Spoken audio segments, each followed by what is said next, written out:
Bagaimana kita bisa nanti secara infrastruktur digital cukup mantap begitu ya, Anda katakan bahkan bisa dikejar hingga 5 tahun ke depan pun bisa begitu, asal memang konsisten secara regulasi dan lain-lain. Salah satu aspek yang juga menjadi sorotan adalah terkait biaya. Seberapa besar biaya dalam membangun infrastruktur digital yang matang begitu ya, dan juga bisa di-compare dengan negara-negara maju bahkan. Silakan Pak Teguh. Terima kasih Mas. Jadi ini menurut studi kita gitu ya, dan masukan kita ke Bappenas kemarin, kita berhitung.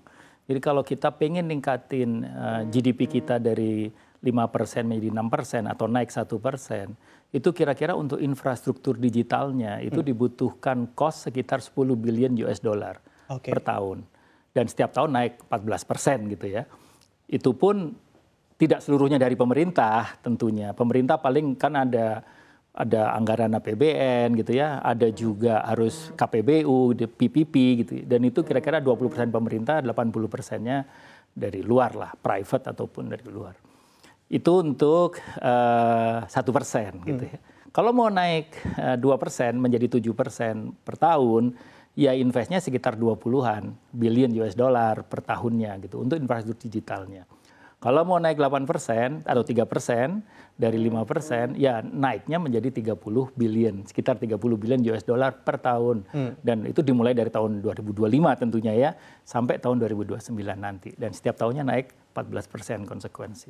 Nah, dengan begitu maka infrastruktur digital tersebut dalam 5 tahun kita bisa oke lah gitu ya. 5G-nya bisa merata gitu ya. Terus Gigabit City juga tidak hanya ada di satu kota, tapi bisa sampai 98 kota besar di Indonesia.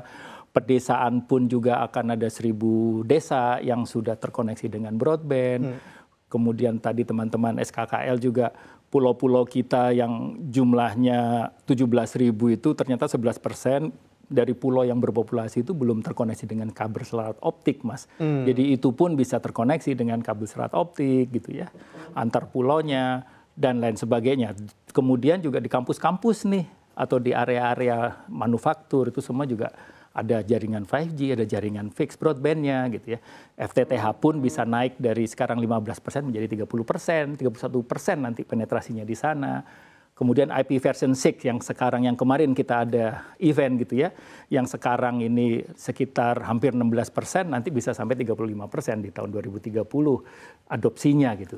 Dan jaringan-jaringan fix kita bukan lagi jaringan yang hanya nantinya ke depan, bukan kalau di rumah itu udah bukan Mbps lagi, udah gigabit per second di rumah. Semakin cepat ya Pak? Makin cepat, di gedung-gedung seperti ini gitu ya.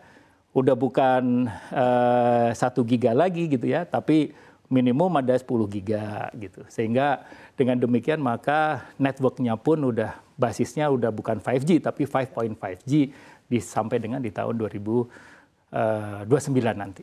Oke, itu yang sebetulnya kita tuju dan kita inginkan begitu ya.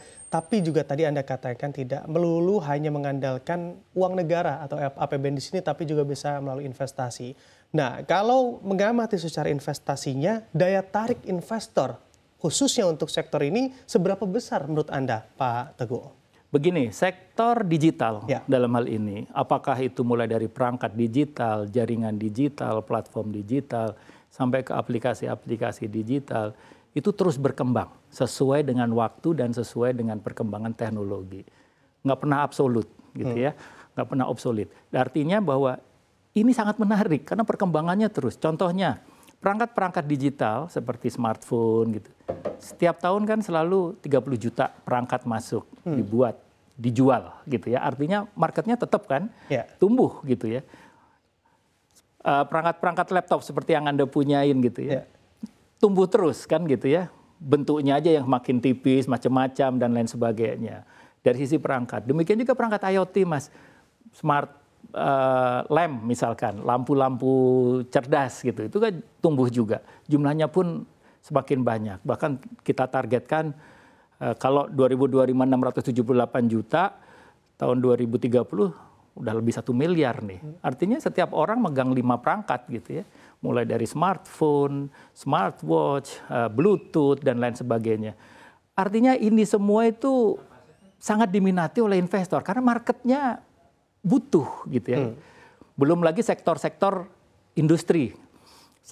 Contohnya sektor manufaktur. Sekarang saja kalau manufaktur mobil udah pasti robot-robot semua kan di sana ya.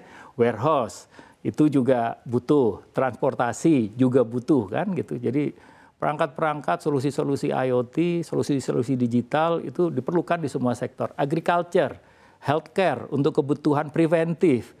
Seperti untuk health tracker gitu ya, yang sekarang cincin aja udah bisa nge-track gitu ya, kita sehat apa enggak. Nah, ini semua tentunya membutuhkan investasi dan ini semua akan meng-attract investor-investor untuk datang dan di Indonesia untuk bisa berinvest.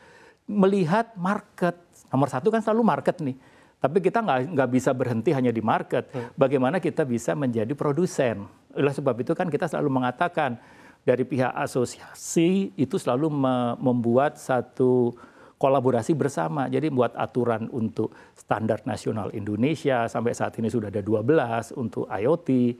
Kemudian ada keahlian, jadi untuk SDM juga, SKKNI IoT. Itu sudah kita buat sejak tahun 2020 kemarin. Kemudian juga untuk aturan dari pemerintah untuk permen terkait penggunaan frekuensi untuk penggelaran jaringan IoT-nya itu sendiri gitu ya. Sampai ke perangkat, standarisasi perangkat. Juga kita bersama-sama dengan pemerintah, ini sudah ada acuannya gitu. Jadi acuan legalnya sudah ada semua nih. Kita harapkan dengan begitu maka investor yang meminta kepastian udah jelas nih. Bahkan KBLI khusus nih untuk berusaha sudah ada kategori khusus untuk perancangan dan pengembangan IoT di Indonesia. Oke.